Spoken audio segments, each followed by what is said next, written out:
Okay, so today we're looking at 3 different gravel bikes and 3 different bike packing setups that kind of suit those bikes best. This is probably the raciest of the 3 bikes that we've got. It's a full carbon Look 765 gravel bike. Super lightweight and nimble when it's unloaded, and it almost feels like a bit of a shame to strap too much luggage to it. So we've gone for a minimalist setup on this. Up front we've got the canister bag, which is perfect for a spare waterproof, maybe some spare food in there as well. We've got the top tube bag, which is kind of really designed for food on the go. Really easy to open and access while you're riding along. One thing to point out about this particular top tube bag is these straps here are actually for the frame bag. Top tube bag is bolted on. We're seeing more and more bikes coming with mounts on the top tube there for that, so we're taking advantage of that.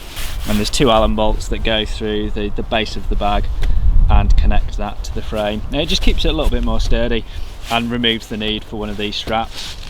Frame bag, this is the small frame bag, so there's still room for 2 bottles there. Great for tools, spare tube, maybe a small lock for when you do get to a cafe stop. And then we've got the seat pack, fully waterproof, so I'll keep all your clothes dry. Is great for if you are doing an overnighter, then you can just about squeeze some spare clothes in there. This time of year in winter, then it's great for maybe a down jacket for when you do get to the cafe, stop you getting too cold as well.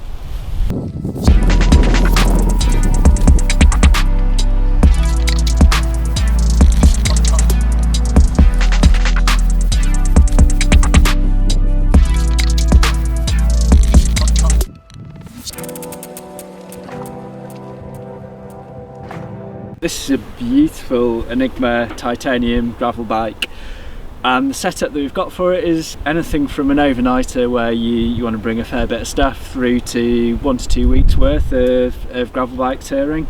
This is new for Restrap, the fork bag. Quite a few modern gravel bikes are coming with the attachments for a cage here on the fork. You can see the cage just there. There's a few different brands that make the cage, but not many people have got a bag that will fit into it. Bags are really good for things like the odd spare layer, like a down jacket, something that you might want to pull on when you come to a halt. I've also used them for things like a Jetboil stove as well, really good for that. One of the nice things is it keeps the weight nice and low down on the bike. It does change the handling slightly, but you get used to it really quickly. While we're at the front of the bike, then we've got bar bag, which I tend to keep something like a sleeping bag and a bivvy bag in, stuff that you're not going to need to get hold of too easily while you're riding, just because it's a little bit more of a pain to do that, particularly when you're on drop bars. We've got a front pouch there, which is useful for bits and pieces of food, things that you want to get access to on the go.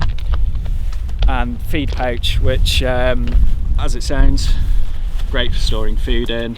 You can open that one-handed, keep some bars, some nuts, sweets in there. The frame bag, I tend to keep spares in there, so spare inner tube, spare tools, that kind of thing. And equally, because this has got 2 zips, then keep things like passport and travel documents on the other side as well. And finally we've got the saddle bag. That's kind of useful again for spare layers, something like the stove as well if you haven't got the fork bags, and keeps everything nice and stable at the back there too.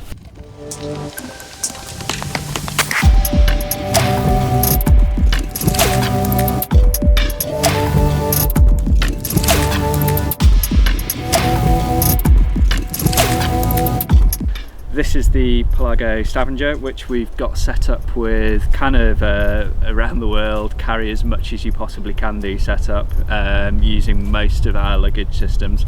This, as it stands, probably carries about 100 litres or so, so if you can't fit it in here, then you're probably doing something wrong really.